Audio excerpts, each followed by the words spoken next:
ഇന്നത്തെ വീഡിയോയിലേക്ക് എല്ലാ സുഹൃത്തുക്കൾക്കും സ്വാഗതം. ഇത് കുറ്റ്യാട്ടൂർ ശ്രീ മഹാശിവക്ഷേത്രത്തിന് തൊട്ട് ചേർന്നിട്ടുള്ള മനുഷ്യനിർമ്മിതമായ ഒരു വനത്തെക്കുറിച്ചിട്ടുള്ള കുറച്ച് കാര്യങ്ങളാണ്. ഏകദേശം 20 വർഷങ്ങൾക്ക് മുൻപേ വെച്ച് പരിപാലിക്കപ്പെട്ടു പോന്ന നിരവധി, അതായത് 10-30 മേലെ മുളകളും വിവിധ ഇനത്തിൽപ്പെട്ട മുളകളും അതേപോലെ ഔഷധ സസ്യങ്ങളും ചേർന്ന് ഈ പ്രകൃതിയെ എങ്ങനെ നമ്മുടെ ആവാസ വ്യവസ്ഥയെ സംരക്ഷിച്ചു നിർത്താമെന്ന രീതിയിൽ നമുക്ക് കാണിച്ചു തന്ന ഒരു തോട്ടമാണിത്. അതായത് ഇന്നത്തെ ഈ കാലഘട്ടത്തിൽ നമ്മുടെ നാട്ടിൽ നിന്നൊക്കെ നമ്മുടെ കാരണക്കാർമാർ വെച്ച മരങ്ങളാണുള്ളത്. അതൊക്കെ അപ്രത്യക്ഷമായി കൊണ്ടിരിക്കുന്ന സമയത്താണ് ഈ മനുഷ്യനിർമ്മിതമായ ഈ വനം. ഇത് എൻ്റെ നഴ്സറിയാണ്.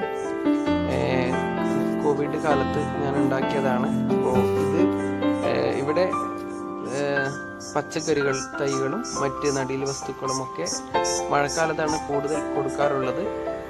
ഞങ്ങൾ തന്നെ നല്ല സർവീസ് ചെയ്തു പോകുന്നു.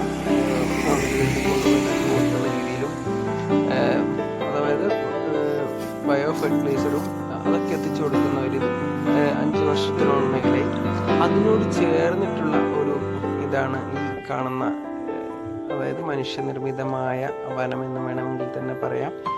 നമ്മുടെ ഈ ഗ്രാമത്തിനെ സംബന്ധിച്ചിട്ട് നിരവധി ജീവജാലങ്ങൾക്കും ഈ ആവാസ വ്യവസ്ഥയെ സംരക്ഷിച്ചു പോകാൻ വേണ്ടി, കാരണം ഇന്ന് കാർബൺ എമിഷൻ വളരെ കൂടുതലായ സമയത്ത് ഈ മുളകൾ അത് എത്രമാത്രമാണ് റെഡ്യൂസ് ചെയ്യുന്നത് എന്നുള്ളതാണ്. കാരണം മുളകളാണ് ഏറ്റവും കൂടുതൽ കാർബൺ എമിഷൻ കുറച്ചു കൊണ്ടിരുന്നതെന്നുള്ള പഠനങ്ങൾ വന്നിട്ടുണ്ട്.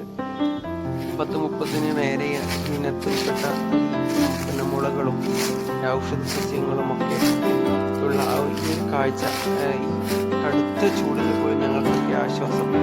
ഈ പരിസരത്തൊക്കെ അതിൻ്റെ ആ ഒരു തണുപ്പ്, പിന്നെ നിരവധി പേര് വഴിയാത്രക്കാർ ഇതിലൂടെ പോകുമ്പോൾ ഇവിടെ സൈഡാക്കി നിർത്തി ഇതിൻ്റെ ഉള്ളിൽ കുറച്ച് സമയം സ്പെൻഡ് ചെയ്ത് പോകുന്ന ഒരവസ്ഥ പോലും എനിക്ക് കാണാനിടയായിട്ടുണ്ട്. ഈ കാണുന്ന സസ്റ്റൈനബിലിറ്റി കീപ്പ് ചെയ്യുന്ന ഈ ഒരു കാഴ്ച, അതായത് അതിൽ നിന്ന് വീണടിഞ്ഞ ആ ഒരു ഇത് തന്നെയാണ് അതിൻ്റെ വളം. അപ്പോൾ അതത്രക്കും ജീവജാലങ്ങൾക്കുള്ള ആ ഒരു ഇക്കോസിസ്റ്റം നിലനിർത്തി കൊണ്ടുപോകുന്ന ഒരു അവസ്ഥ അത് തന്നെ വീണ് അടിഞ്ഞുകൊണ്ടെന്ന് പറയാൻ കാരണം, നമ്മളെ വീടുകളിൽ നിന്നുള്ള ചപ്പുകൾ സൈഡിൽ കൂട്ടി കത്തിക്കുമ്പോഴുള്ള കാർബൺ എമിഷനും അത് വീണടിയുമ്പോഴുള്ള ആ ഒരു വ്യത്യാസവും അത് തന്നെ അതിൻ്റെ മരങ്ങൾക്ക് വളമായി വരുന്ന ഒരു ഇത് കാണുമ്പോഴാണ് ഞാനത് പറയാൻ കാരണം ശരിക്കും നമ്മൾ കത്തിക്കാൻ പാടില്ല. അത് ചപ്പുകൾ കൂട്ടി അവിടെ അടുപ്പിക്കാൻ മാത്രമേ പാടുള്ളൂ എന്നത് തന്നെയാണ് ശാസ്ത്രമൊക്കെ പറയുന്നത്. പക്ഷേ നമ്മൾ നേരെ തിരിച്ചാണ് ചെയ്യുന്നത്. അപ്പോൾ ഈ ഇവിടെ ചൂടുകാലത്ത് ഇവിടെ വന്നപ്പോൾ ഇതിൻ്റെ ഉള്ളിലുള്ള പക്ഷികളുടെയും മറ്റ് ജീവികളുടെയും ആ ശബ്ദവും, ശരിക്കും ഇത് ഗ്രാമം മലയോര മേഖലകളിലേക്കാണ് ഇങ്ങനെ ഉണ്ടായിട്ടുള്ളത്. പക്ഷേ ഈ ഗ്രാമത്തെ സംബന്ധിച്ച് ഈ മനുഷ്യൻ നിർമ്മിച്ച, അതായത് ഞാൻ പറഞ്ഞു 20 വർഷം മുമ്പേ നട്ട് ഇതേപോലെ രീതിയിൽ ഭംഗിയായിട്ട് സംബന്ധിച്ച ഈ ഒരു ഇത് എല്ലാവർക്കും മാതൃകാപരമായിരിക്കുമെന്ന് തന്നെയാണ് കരുതുന്നത്. കാരണം നമ്മുടെ വീടുകളും സ്ഥലങ്ങളൊക്കെ സ്പേസ് ഉണ്ടെങ്കിൽ തന്നെ നമ്മളാരും ഇന്നത്തെ കാലത്ത് ഇങ്ങനെയുള്ളത് നടുവാനോ അത് പരിപാലിക്കുവാനോ പറ്റാത്തൊരു അവസ്ഥയിലാണുള്ളത്. അപ്പോൾ ഇത് ശരിക്കും ഞങ്ങളെ സംബന്ധിച്ചുള്ള ഫ്രഷ് എയർ, ഈ നാടിനെ സംബന്ധിച്ച് ഫ്രഷ് എയറാണ്. ആവശ്യങ്ങൾക്ക് എന്തെങ്കിലും ഒരു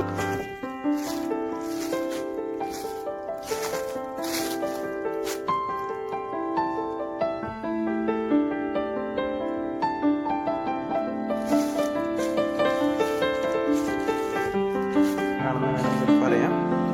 ഇതിനൊക്കെ കാരണക്കാരനായിട്ടുള്ളത് ശ്രീ ശങ്കര വിദ്യാനികേതൻ സ്കൂളിൻ്റെ മാനേജറായ ടി മണികണ്ഠനാണ്. ഈ മണികണ്ഠൻ ഏകദേശം 20 വർഷങ്ങൾക്ക് മുൻപ് നട്ട് പരിപാലിച്ച ഈ ഒരു തോട്ടം ഇന്ന് ശരിക്കും ഒരു മാതൃകാപരമായ തോട്ടമാണ്. ശങ്കര വിദ്യാനികേതൻ സ്കൂളിനോട് ചേർന്നിട്ടുള്ള ഒരു ഔഷധത്തോട്ടമാണിത്. അദ്ദേഹം 20 വർഷം മുമ്പേ നമ്മുടെ ഈ പ്രകൃതിക്ക് വേണ്ടി നൽകിയ ഒരു മാതൃകാപരമായ ഒരു തോട്ടമാണ് നമ്മുടെ ഈ തോട്ടം. അത് ഇന്നത്തെ ഈ തലമുറയ്ക്ക് ശുദ്ധമായ വായു നൽകുന്നു, അന്തരീക്ഷത്തിലെ കാർബൺ നിമിഷം കുറക്കുന്നു. അങ്ങനെ നിരവധി ധർമ്മങ്ങളാണ് ആ ഒരു തോട്ടം ഈ ചെയ്തു പോയിട്ടുള്ളത്. ഇത് നമ്മുടെ തലമുറയ്ക്ക് വേണ്ടി, അതായത് ഒരു മാതൃകാപരമായ ഒരു രീതി എന്ന രീതിയിൽ നമ്മുടെ തലമുറയ്ക്ക് വേണ്ടി വലിയൊരു കൺസെപ്റ്റ്, അതായത് പ്രകൃതി ഉണ്ടെങ്കിലേ ആരോഗ്യമുള്ളൂ എന്നുള്ളൊരു ഇത്, അതായത് ആരോഗ്യം സംരക്ഷിക്കുന്നതോടൊപ്പം പ്രകൃതി സംരക്ഷിക്കുന്നതോടൊപ്പം ആരോഗ്യം സംരക്ഷിക്കുക എന്ന ഒരു മുദ്രാവാക്യം വേണമെങ്കിൽ നമുക്ക് പറയാം.